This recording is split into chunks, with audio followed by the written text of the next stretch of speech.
Turn that volume up. You know you want it. It's time for Women's Basketball TV with former NCAA champion, WNBA champion, business mogul, and national TV personality, Fran Harris. Let's get it.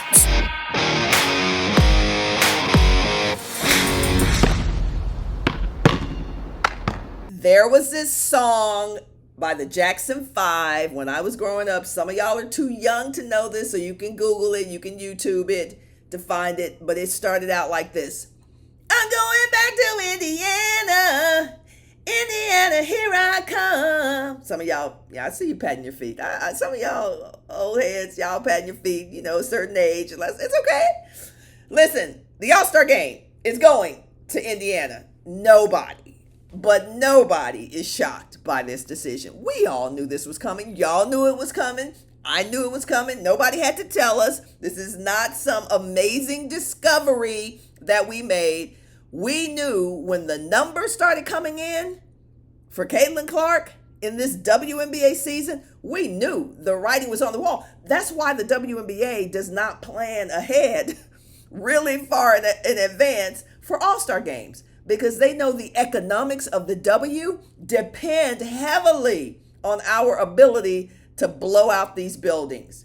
And anything can happen. Great players go down, players go up, unexpected excitement. Caitlin Clark, Angel Reese, we get it.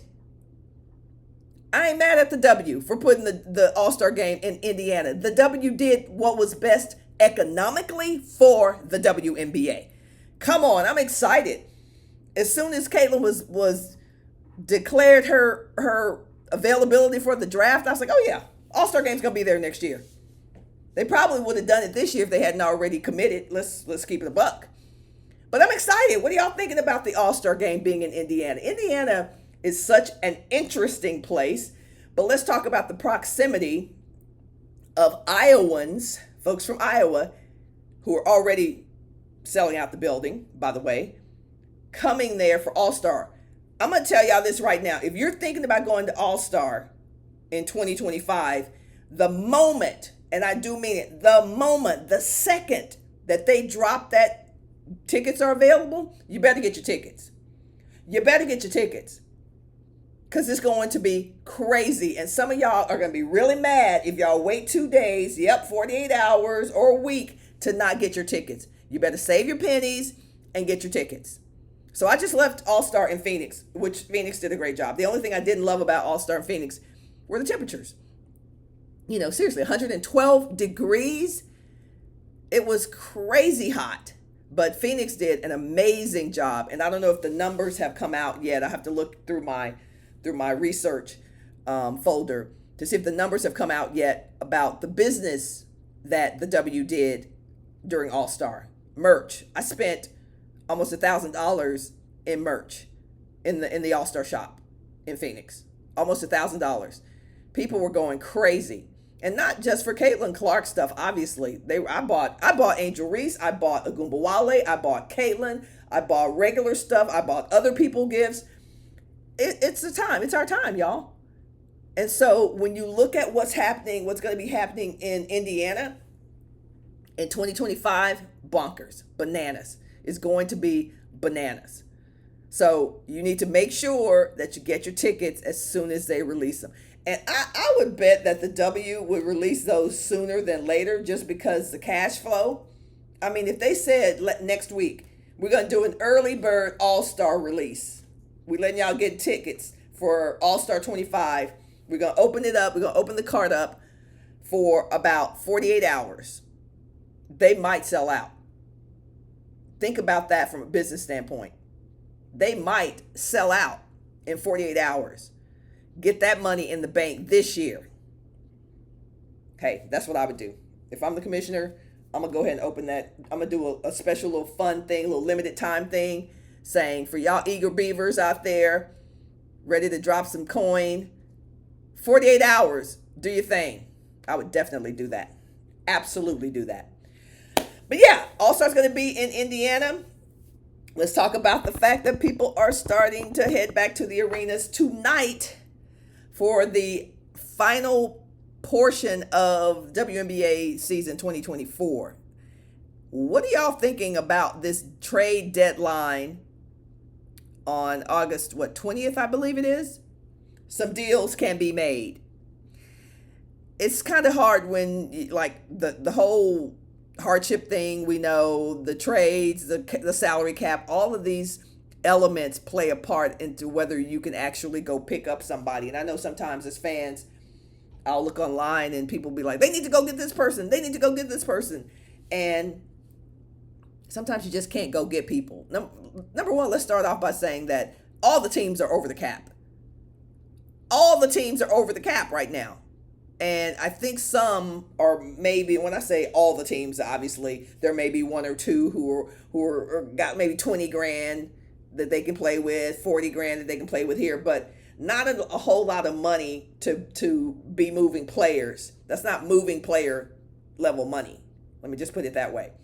They may have $5,000 or $10,000, like I said, $20,000 kind of stashed under the cap, but for the most part, everybody's over the cap. And therefore, I would not expect to see massive movement heading into the trade deadline on August, but you might see some stuff. So let's talk about the rumblings of what we are hearing about some player movement. First of all, y'all heard me talk yesterday about Mo Billings and Odyssey Sims in Dallas. They were, by the W standard, they had to be released when healthy players come back.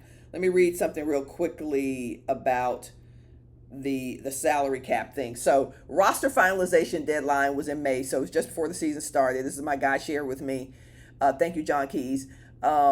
Is that Odyssey and Mo Billings were able to be added to the deadline, after the deadline, because Dallas had an injury, right? So it depleted the roster. The things that we've been mad about in the WNBA is that there are not enough players.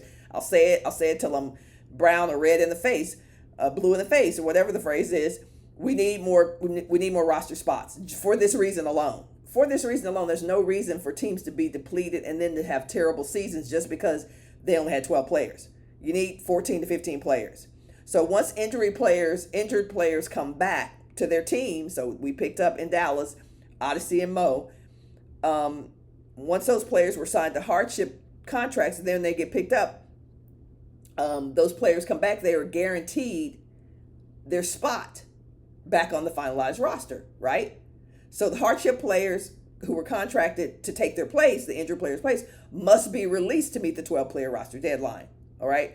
So the only way, and even I was in a Zoom with Greg Bibb yesterday and our production team for doing the game tomorrow, the only way that Mo or Odyssey can come back would be if somebody got injured, right? So you can do the hardship thing again. Got it? But if they're healthy, the hardship players have to go. That's just how it works. That's how it works. So who do we think there's going to be some movement? We're hearing rumblings that Mo Billings, that several teams are looking at Mo Billings. I've heard everything from Chicago to Phoenix to New York. To people are saying bring her back to Atlanta. I've heard that. Odyssey Sims. Someone on one of my Facebook pages asked a good question. They said, why are these players, I'm going to read it to you guys. She said, where is she? I don't understand. Thank you, Ella, for this comment. I don't understand why these two aren't sticking with the team. Both are very good players. They are extremely good players. And sometimes there are cap table issues for why players don't stick. Like we don't have enough room and we have bigger needs and therefore your contract is too big. We can't keep you or we can't bring you in. Sometimes it's that. Sometimes it's personality. Sometimes people get bad raps. They become kind of stained in the league because of some run-ins that they may have had with management or even players on the team. That's why I always tell players when we're speaking to WNBA players, whether it's in Zooms or in our alum groups or at the draft, I've spoken to players, and it's like, it's a business, y'all. Relationships, your most important capital. Your relationships, your most important currency. You don't have to kiss anybody's butt, but you do need to be a good citizen on your team. You do need to be a good citizen on your team. This isn't pickup ball. This isn't AAU ball. You cussing somebody out. You cussing, the coach. Like there are going to be consequences and repercussions, as Eddie Murphy says in the movie Life. There are going to be some consequences and repercussions. So there are players in our league who have, and I know some of these players very well, and they are good, solid people, but they have not been great in their professional environments. And therefore, people start spreading like, you don't want that person. You don't want her. You don't want her. I mean, y'all could probably name some of these people. I'm not going to name them. But you could probably name some of these people that you're wondering why they're not in the league. You're wondering why they can't stick on a team. You're wondering how they got cut. Sometimes it's basketball, but most of the time it's relationship. And that's just the way it is. So who do y'all think will be picked up on these waiver wires, on these before the deadline, before the extension in August to pick up players? Who do you think is going to get picked up, and where do you think they should go? We'll see you in the next one. Enjoy your day. Bye. Thanks for tuning in to Women's Basketball TV with Fran Harris, the most provocative and entertaining women's basketball show on earth. Be sure to click that like, share, and notification button so you don't miss a moment. We'll see you tomorrow.